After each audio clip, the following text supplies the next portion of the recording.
ಮಹಾಮಳೆಗೆ ಬೀದರ್ ಜಿಲ್ಲೆ ತತ್ತರಿಸಿ ಹೋಗ್ತಾ ಇದೆ. ಹಲವು ಕಡೆ ಜಲಾವೃತವಾಗ್ತಾ ಇದೆ, ಬೆಳೆ ಎಲ್ಲ ನೀರ್ಪಾಲಾಗ್ತಾ ಇದೆ. ಪ್ರವಾಹದ ನೀರಿನಿಂದ ದಿಕ್ಕು ತೋಚದಂತಹ ಪರಿಸ್ಥಿತಿಯಲ್ಲಿ ಬೀದರ್ನ ಜನ ಇದ್ದಾರೆ.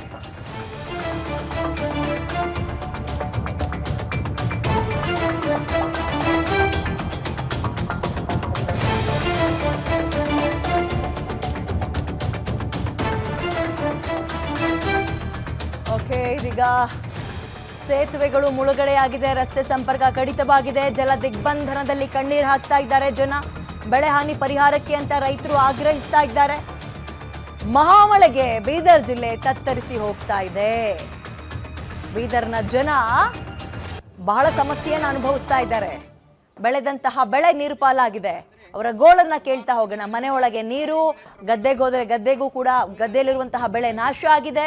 ನೆಮ್ಮದಿಯಾಗಿ ಒಪ್ಪತ್ತು ಊಟ ಮಾಡೋಕ್ಕಾಗ್ತಾ ಇಲ್ಲ. ಮನೆಯಲ್ಲಿರುವಂತಹ ಗರ್ಭಿಣಿಯರನ್ನ, ಬಾಣಂತಿಯರನ್ನ, ವಯಸ್ಸಾಗಿರೋರನ್ನ, ಮಕ್ಕಳನ್ನ ಮಲಗಿಸೋಕ್ ಜಾಗ ಇಲ್ಲ. ಹಳೆ ಮನೆಗಳು ಬಿದ್ದು ಹೋಗ್ತಾ ಇದೆ. ಹಿಂಗೆ ಎರಡ ಸಮಸ್ಯೆ. ಮಳೆ ವಿಪರೀತ ಆದ್ರೆ, ಪ್ರವಾಹ ಹೆಚ್ಚಾದ್ರೆ, ಕೆರೆ ಕಟ್ಟೆಗಳೆಲ್ಲವೂ ಕೂಡ ತುಂಬಿ ಕೋಡಿ ಓಡಿದ್ರೆ ಅದಿನ್ನೊಂದು ರೀತಿಯ ಸಮಸ್ಯೆ. ನೋಡಿ, ಬೀದರ್ನಲ್ಲಿ ಹಲವು ಕಡೆ ಇದೇ ಸಮಸ್ಯೆ ತಾಂಡವ ಆಡ್ತಾ ಇದೆ. ತಮ್ಮ ಸರ್ಕಾರ ನೆರವು ಸಿಗಲಿ